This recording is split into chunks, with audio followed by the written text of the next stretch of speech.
Hello, we are from Group 5. With our topic is social media has become one of the sources for Gen Z to learning English. And my name is Farsad Charardi with student number 123221121. My name is Nazwa Rashika Putri with my last student number is 206. My name is Syafa Nur Anindia with my student number 123231220. My name is Arini Risiningrum and my last student number is 214. My name is Yusika Fazal Pranasait and my last student number is 1202. Today, I'll diving into something you probably do every day without even noticing code missing that when someone bleeds to language in a conversation like saying, "Aku belum reply emailnya karena lagi hektik banget." Sounds familiar, right? There's a fascinating study called Code Missing in Bilingual Communication that focus on how Gen Z students in Indonesia, English and Indonesian, especially on social media. What's interesting is, this is not just about learning English or trying to sound smarter. The study looks at how and why bilingual communication happens in everyday, informal settings like DMs, Instagram captions, tweets, or TikTok comments.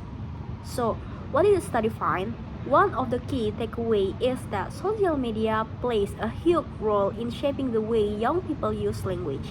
Because the platform like Instagram and TikTok are fast, casual, and often visual, people tend to choose words that catchy, short, or emotionally expressive. And often that means borrowing from both English and Indonesia in one sentence. For example, saying like vibe-nya gak enak banget or I feel like dia udah lost interest. It feels natural, right? Because English and Indonesia don't compete. They actually complement each other in this conversation. English brings in certain expressions that don't always exist in Indonesia, while Indonesian keeps the tone friendly and relatable. Another cool findings is that code missing has become a way to show identity. For a Gen Z, using both language is less about correctness and more about connection. It is a style, a vibe, and a signal that belonging to a digital global community. So, the next time you're posting like self-reward dulu lagi habis hectic week, just know that you are not being lazy with the language. You're actually part of our bilingual trend shaped by technology and culture. Hello everyone.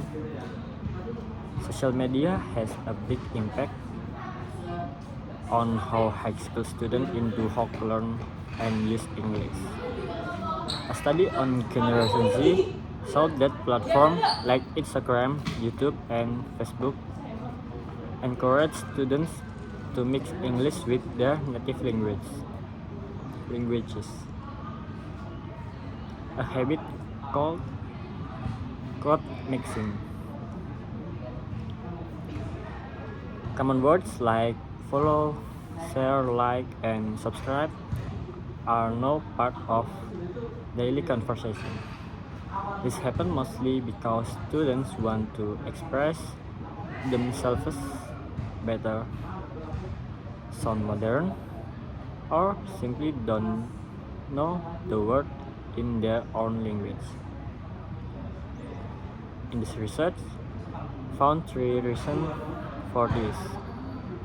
For the first is individual reason, like limited vocabulary or showing of language skills. The second is social influence.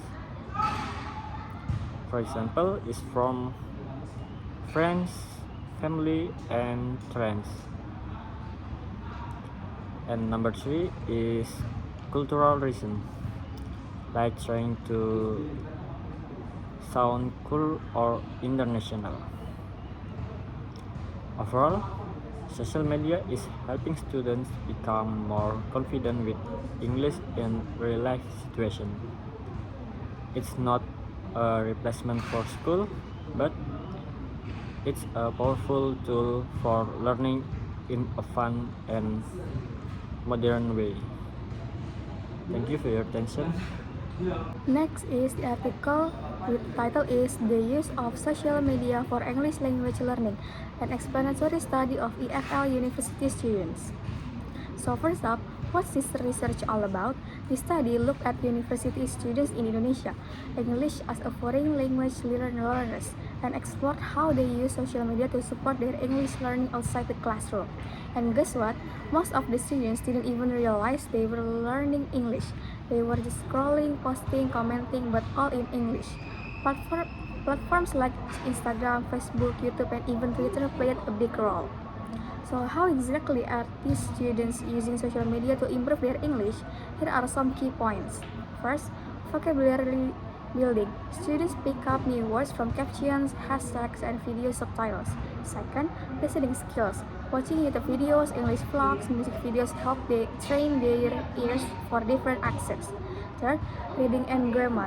Reading comments, blog spots, and even fanfiction in English help with sentence structure and informal grammar. Fourth, confidence in speaking. Some students started making short English videos or voice notes to communicate, especially on Instagram stories. What's cool is that this wasn't some boring language app. It was natural, fun, and personal. They were doing what they loved and learning at the same time. The students in the study had a positive attitude toward learning through social media. They felt more relaxed, more motivated, and more connected to global content. And here's the gold nugget. Social media doesn't replace traditional learning, but it gives it life outside the classroom. Learning grammar in class, then go see how people usually use it in memes or comments. Study vocabulary, look at how the favorite YouTuber speaks. That's real world usage. The study conducted at Institut Al-Khairi in Lombok Timur, Indonesia, examined the effects of TikTok short-form content on students' English proficiency. Research employed a quasi-experimental design, dividing participants into two groups. One used TikTok as a supplementary learning tool, while the control group followed traditional classroom methods. The findings were compelling. The TikTok group exhibited 22.9% improvements in a post-test score, significantly higher than the 82% increase observed in the control group. Notably, the most substantial gains were in listening comprehension and pronunciation, areas where exposure to authentic conversational English is crucial. Students report that TikTok's engaging and authentic content made learning more enjoyable and relatable. The platform relies language usage, including slang and idiomatic expressions, provides learners with context-rich material that traditional textbooks often lack. The study aligns with constructivist learning theory and instruction motivation theory, emphasizing the importance of contextual and enjoyable learning experiences. It suggests that integrating platforms like TikTok into language education can enhance students' engagement and proficiency, particularly in listening and speaking skills. So thank you. That's all from me. So, the key findings from this study is first, the researcher found that Gen Z students feel more motivated to write when using a social media. Why? Because social media is fun. Writing a blog post or a Facebook update feels way more exciting than writing a school essay. When students are interested in what they're doing, they're more likely to keep practicing, and that's how they get better. Second, social media gives a student a chance to use English in real situations. For example, when students write a caption for an Instagram photo or reply to friends' comment, they're actually practicing writing. This helps them learn how to use grammar and vocabulary naturally, just like native speaker. Third, the student found that writing on social media helps students feel more confident. In class, students sometimes feel scared of making mistakes, but online it feels more relaxing. They can express themselves without too much pressure. This builds their confidence and helps them enjoy the learning process. Fourth, social media helps students get feedback when they post something in English, like a short story, a journal entry, or even a meme. Friends or teacher might leave comments. This feedback helps students see what they did well and what they can improve. It's like having a writing teacher online all the time. Fifth, social media helps students build a daily writing habits. Many students scroll scroll through social media every day. If they're using that time to write, even just a little, they get regular practice. As we all know, practice makes progress.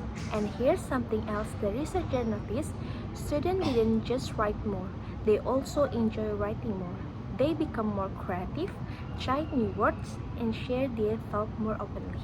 Thank you. The conclusion of our research is first, research objective. While the most study focus on the enhancement of English language skills, whether in general, listening, or writing, one study in the first article differs by focusing on bilingual code mixing. And the conclusion for target population and setting, the participants vary from high school student in Iraq to university student in Indonesia and Malaysia, underscoring the influence of cultural and educational context on social media usage. The next is platform specificity. The studies differ in the social media platforms they examine, from general usage to specific platforms like TikTok or blogs, resulting in varied insights into which digital tools are most effective for certain language skills.